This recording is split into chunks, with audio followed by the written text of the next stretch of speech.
it's really very positive, and I just commend the work that's being done, because I think, you know, that going back to, you must have a well-educated populace to keep our democracy going.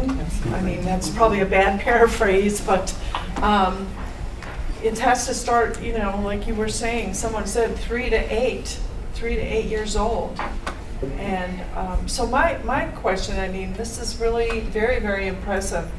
I have a few questions, but just to start off, how is this sustained? I mean, it sounds like almost akin to grassroots organizing, where people are owning, you know, buying into it, owning it, moving it forward like one by one and organization by organization. So, you know, I just feel very positive about it. How can it be just sustained?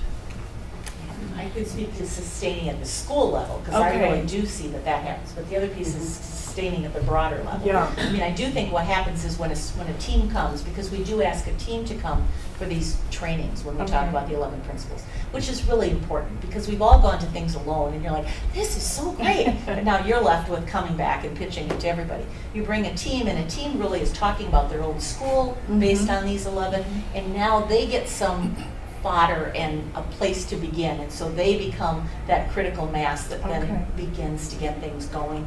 And once a staff begins to see the success that can come, you know, that's kind of interesting, because you say, wow, look what's going on, you know, look what's been happening and look what's been changing. Or I really haven't been very involved, but boy, Mrs. Smith's class is sure, you know, they are really coming along. I need to find out about this. So sometimes it doesn't always start on the school-wide. Sometimes it starts with that individual team going forth and making some changes. And that does help to keep things going. But on the broader, Well, I'm going to go back to the school for Yes. that. And then the way you sustain it in a school, once you have it started, is to build it into everything you do, so that the orientation of new teachers brings them into this community and this expectation. Because if you have something started and you don't bring new people in, wait 5 years and it's all gone away. So there has to be, it has to become part of the fabric of the school, that every new person who comes in learns this is, and often the schools talk about the Rawson way, or the Milwaukee College Prep way, or whatever it is. You know, it becomes an identity thing. Another thing they do, one of the schools, is they do mission-based hiring. Yes. And they're looking for people who come into the school really with very close to the value set that they want to promote. And in some cases, one of the schools requires that they see every teacher that they're going to hire teach before they hire them.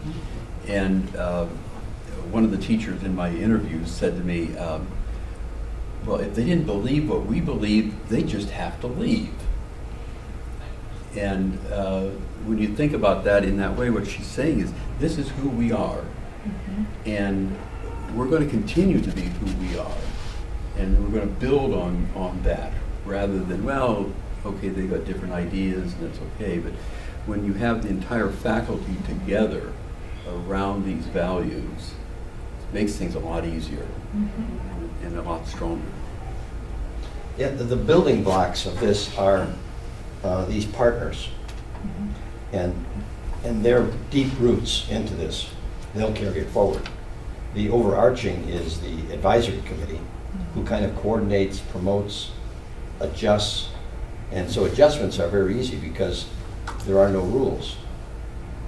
We live in a Newtonian society, I say, and if something isn't quite working right, you build a rule to make it work better. And if that doesn't work, you build another rule until you're suffocating teachers.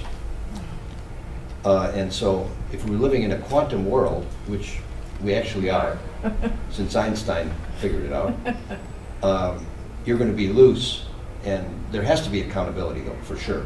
And that's the 11th principle, outcomes. Now, how you get the outcomes, I don't know that you can tell everybody how to operate, because there's a lot of needs, different needs. One of the things I thought of as you were speaking is there's some instances where children go home, tell their parents, that is not the way to talk to your friend. That is not the way. Isn't that lying? They give feedback to their parents, and their parents report it back to the school how delightful it was. Or not. Maybe. Or not. Maybe. How forthcoming they would be. Yeah, these come from the Yeah. national and the state schools of character Okay. recordings. But it's the right thing, and once people figure it out, these models around the state is what we're really counting on. Mhm. People learn. We took a survey of the state, leaders in the state, parents, and CEOs of companies, and we said, what do you look for from K through 12 education?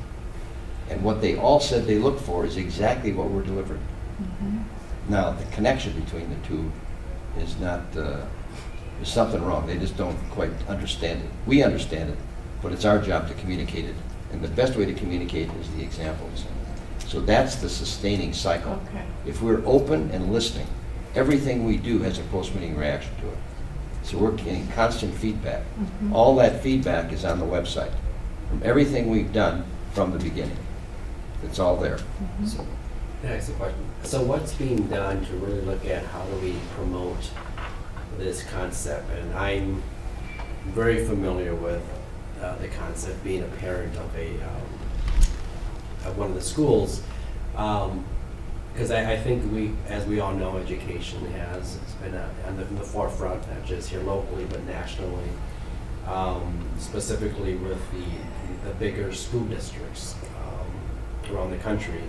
And you hear of these great stories of schools doing some wonderful work, but at I would say most of the times, they're not necessarily connected to the bigger bureaucratic systems. So how do you get to the point of promoting and advertising this concept to the big boys, I would say, quote unquote, of the system where they're serving the majority of our kids?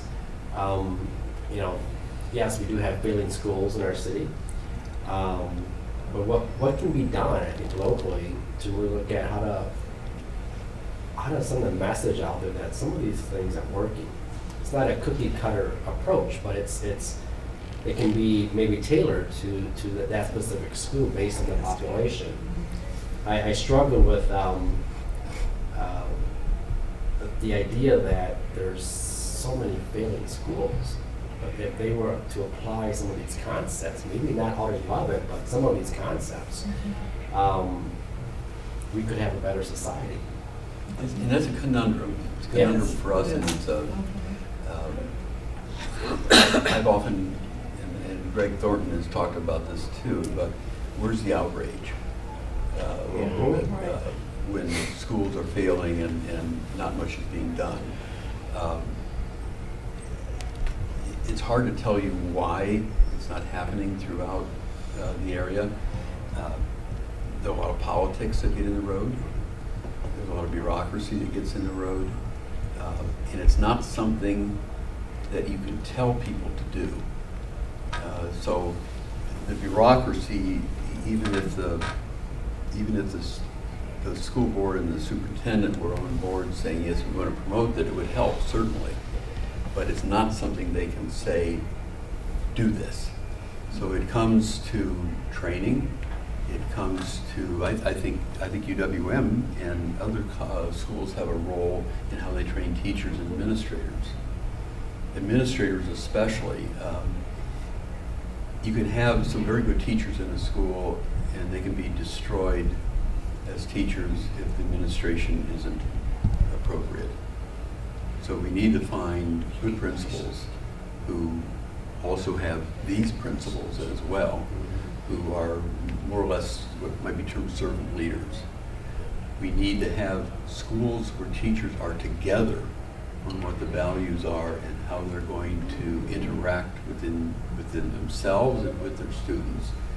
So that it's a way of working at this, but you almost have to go school by school and group by group. You can't really just mandate it. It doesn't Right. work.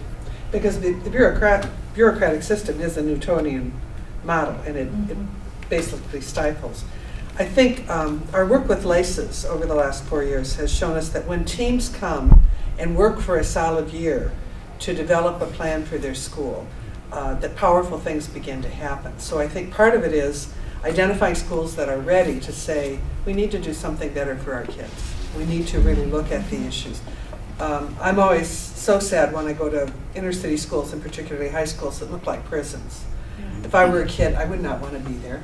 In fact, I walked into one school one day and kids were walking out, and they said, "Oh lady, you don't want to go in there, it's not a nice place." And I thought, that was empathetic of them, you know, in Yeah. some ways they had it, but they were right. It was all about control. It wasn't about developing the person or respecting the person. Teachers didn't respect each other, and the kids could read that. Now, I happen to believe that any school that wants to take this on does need to work with the adults first, as both of you have said, but that they could really create a culture. And here's an example. I'm board chair at Carmen High School, and we started a school on the northwest side, and a school that had a very bad reputation, the building that we took over. 6 weeks in, the janitor came to the dean of students and said, "You know, last year I spent easily an hour a day scraping gum off of places, and I haven't had to do that once this year." And the reason is we have 2 weeks of orientation for kids at the beginning of the year where we establish the culture of the school. What does it mean to show respect? What kind of school do we want to be? And then what does that mean in terms of our actions? Now, same population that had been at that prior school where they had to scrape the gum every other minute, and there were other metaphors one could use, turned around because of the establishment of a culture. Now, it's going to take a couple of years to get that school where the South School is, the first iteration. But if that could happen with a population that is typical in MPS high schools where they operate on lockdown a lot of the time and look like prisons, it could happen anywhere. But you have to get the right people together, you have to get them talking with each other, and LACES is a really strong support to that. So I think getting the word out, you know, and I wish Dr. Thornton had supported it because we invited him to, but he wanted hard evidence that it would absolutely work. And the thing is, programs don't work, people do. You can invite people into programs and you can work with them, but there's no magic bullet. It really takes the adults working in the school. It looks like you have, you know, it's based in research. Yes. So, you know, you would say it's based in research, Dr. Thornton. I think there's hard evidence, but the problem is it's not the kind of evidence that, except for the improvement in academics in some schools, that are easily measurable. And Right. when we did our recent study, it's a case study. So we spent a year embedded in the school and talking to people and looking at what was going on. We can document a lot of things that occurred, but there isn't some nice survey that you can fill out or where the students can take the test on what values they have. These are harder things to measure, but they can be measured, can be and they have been measured over measured time, in yeah. different ways. But it's it's the fidelity of the implementation too. Mm-hmm. Because I would say a lot of things have come and gone in MPS because people promised, implement this program and you'll get these results. Well, implementing the program means really implementing the program, not just Right. saying, we went to the workshop. Yeah. There's a lot of work that comes after. Well, and I don't want to Yeah. I don't want to belabor the gum analogy, but here's an example where faculty working together. I was in a principal of a school, and everybody decided that they were not going to allow the kids to chew gum, and except for one teacher at this one grade level who said, "That's okay for my kids." Now, what happened was exactly what Mary indicated. The other teachers got the brunt of it because they could chew gum in his place, but they disposed it on the other teachers. And all of a sudden, there's this schism that takes place, and kids are being punished for something they're allowed to do one place and not allowed to do some other place, and mixed messages are coming from teachers and adults, and that's the kind of thing that then everybody says, okay, now we'll have to have this rule, and this rule, and this rule, and this rule. Oftentimes in a high school, I think if you ask the kids, do you want to be able to chew gum or do this or whatever it is, they can find ways of doing it appropriately. And that's a whole different ballgame Yeah. than simply always having the rule. And that element of student voice, which Yes. needs to be a part of the school.